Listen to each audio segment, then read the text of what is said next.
কুয়াশা। শুভ সকাল বন্ধুরা, নতুন বছরের শুভেচ্ছা রইল। আর নতুন বছর যেন সবাই ভালো যায়। আকাশে দেখুন কবুতরগুলো কি সুন্দর খেলা করতেছে। ওরা আসলে আমার কাছে আসতেছে খাওয়া পাওয়ার জন্য। তো সবাইকে নতুন বছরের শুভেচ্ছা জানিয়ে আজকের সকালটা শুরু করলাম। সবাই ভালো থাকুন, এ বছরটা যেন সুন্দর যায় সেটাই ভগবানের কাছে আরাধনা করি। ভগবান যেন সবাই মনস্কামনা পূর্ণ করে, ওই আর কি। দেখুন এরা 3জন 4জন কী করতেছে, হাসি হাসি জড়ো হচ্ছে কীভাবে খাওয়ার জন্য, বুঝলেন তো।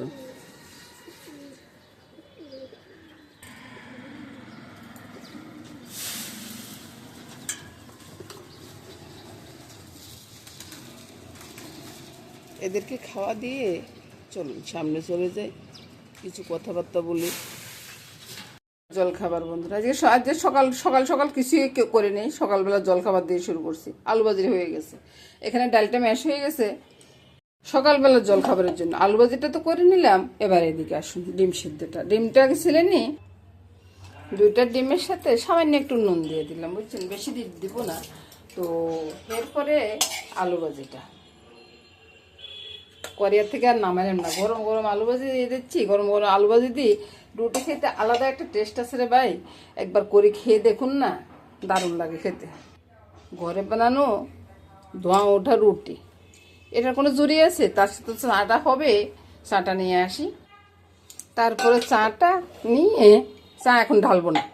চা এখন ঢালে ঠান্ডা হয়ে যাবে না খেতে খেতে, তো চা এখন ঢালবো না বন্ধুরা। শুভ সকাল বন্ধুরা, তো চলে আসুন সামনের টেবিলে গিয়ে আরাম করে বসে তারপরে খাবো। প্রথমে বন্ধুরা ডালে ফোড়ন দিয়ে আজকে রান্নাটা শুরু করতেছি। ডালে তো আমি কি ফোড়ন দিই আমার বন্ধুরা মনে সবাই জানে। ডালে ওই তো ডালটা হয়ে গেছে, এবার ফোড়নটা দেওয়ার বাকি আছে।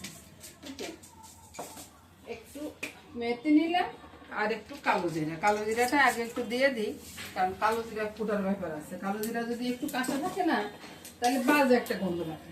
আর মেথি যদি আপনার একটু কাঁচা থাকে, সুন্দর একটা সেন্ট বের হয়। দুই রকম সেন্ট বের হয়। ছোটো গাছটা বাড়িয়ে দিলাম, হয়েছে। ফোড়নটা করে নিই। এবার আমি ডালের ভিতরে ফোড়নটা ছেড়ে দিই। আমার মতো থেকে দেয় ফোড়ন করেন বলুন তো।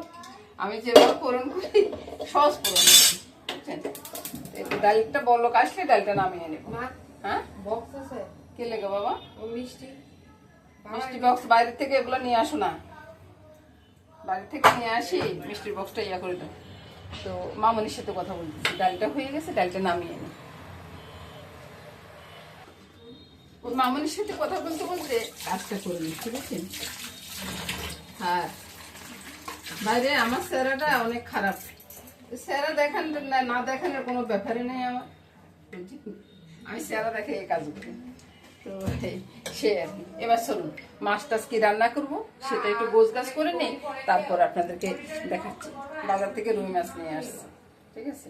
রুই মাছগুলোর ভিতরে আর এখন কি ইদানিং কি মাছের ভিতরে একটু গন্ধ লাগতেছে, বুঝছেন।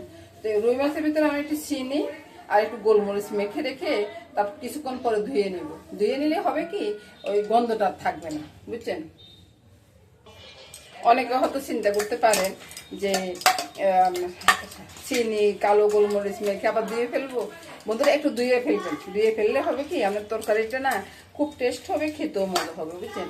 এই যে আমি মেখে রাখলাম, 5 মিনিট এভাবে রেখে দিব। তারপরে আমি ওই যে মশলাটা বেটে নিব, তারপরে আলুগুলো বানিয়ে নিব। এবারে জিরাটা শিল্পাটায় বেটে নেব। জিরার সাথে কিন্তু গোলমরিচ থাকবে। শুধু বাটনাটা বাটবো কীভাবে হয়, এই যে আলুগুলাকে এভাবে করে বসে বসে তারপরে আলুগুলাকে ইয়া করে নিব আর কি।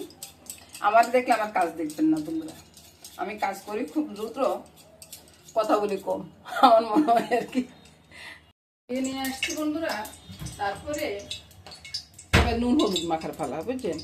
তারপর মাছের ভিতরে নুনটা দিয়ে দিলাম। ওই যে আপনারা হয়তো মনে করবেন যে আগেরটা দিয়েছেন, যে আগেরটা কি করছেন, আগেরটা তো ধুয়ে ফেলবো, সেটা তো আমি বলছি বন্ধুরা। আমি যে বলি নাই তা তো নয়।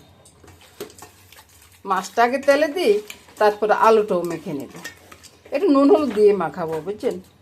তো ভাই তুমি সরে যাও, এখানে তেল আছে, তোমার দিদিভাই দিব। তুমি তুমি যখন কথা কইবার হবে না দিদিভাই, তখন তোমারে বলবো যে বন্ধুদের সাথে কথা বলো, ঠিক আছে? বন্ধুরা, আমার দাদুভাইটা না আসছে একটু কথা বলার জন্য, বুঝছেন? এবার দেখুন যখনই দিব আর সব কিছু একবারে মাখা হয়ে যাবে। এক সাইডে রেখে দিলাম, এদিকে ফিরে যান। এবার এদিকে মাছগুলো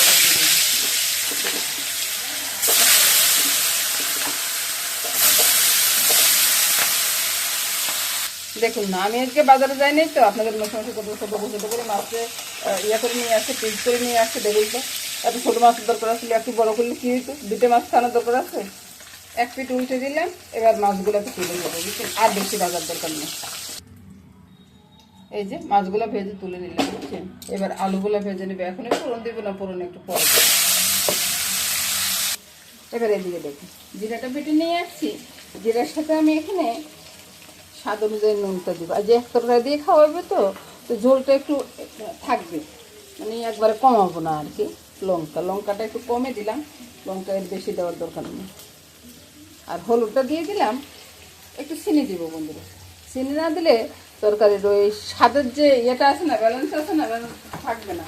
ওই চিনি দিলে যে আপনারা মনে করবেন না যে এটা মিষ্টি হয়ে যাবে, আমি বারবারই বলি এটা মিষ্টি হবে না রে ভাই। আর এবার আসুন ফোড়ন কি দিব, ফোড়ন কীভাবে দিব সেটা আর কি। মশলাটা ল হয়ে গেছে, এবার এদিকে ফিরে আসুন। আর এখানে তো জিরে আর কালো গোলমরিচ বাটা আছে, সেটা তো আমি আগেই বলছি। আলু তো ভাজা হয়ে আসছে, আর ফোড়নটা দিয়ে দিব। ফোড়নটা কোথায় দিব বন্ধুরা?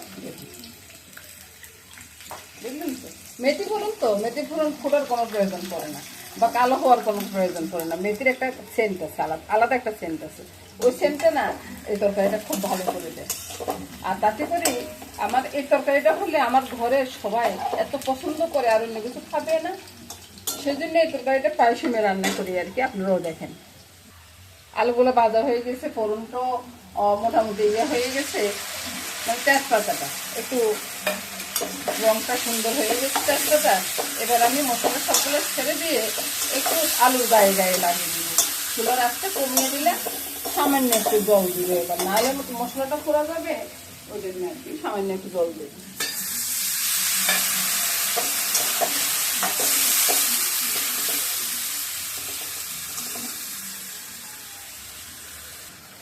এবারে আসুন কয়েকটা আলুকে, বেশি না, কয়েকটা আলুকে একটু ভেঙে দিব, একটু তরকারির ঝোলটা ঘন হওয়ার জন্য।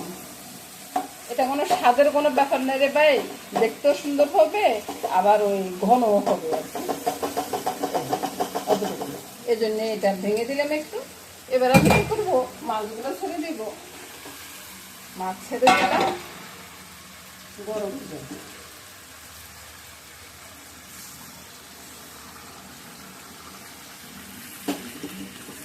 একটু পরে কালারটা দেখুন, কত সুন্দর একটা কালার হয়ে যাবে। আর খেতেও ততটাই টেস্ট হবে বন্ধুরা, ততটাই টেস্ট হবে। আগের দিনে তো নিমন্ত্রণও খাওয়াইছে আলু দিয়ে মাছ দিয়ে, তো আমার মাছগুলো একটু ছোট, ওই মাছগুলো একটু বড় ছিল আর অতটুকু। এবার দেখুন তরকারিটার কালার কি হয়েছে আর খাইতে কেমন লাগবে সেটা একবার চিন্তা করুন। তো এবার নামাবার পরে আবার একটু করে দেখিয়ে দেব। এবার তরকারিটা একবার দেখুন, কত সুন্দর একটা তরকারি হয়েছে বন্ধুরা। দেখুন তো খেতে কেমন হবে বলুন তো। আর ঠান্ডা হওয়ার পরে তো আরো সুন্দর হয়ে যাবে, বুঝছেন? তো নমস্কার বন্ধুরা, আজকে এটা নিয়ে ডাইল আর এই তরকারিটা নিয়ে রান্নাটা শেষ করে দিলাম।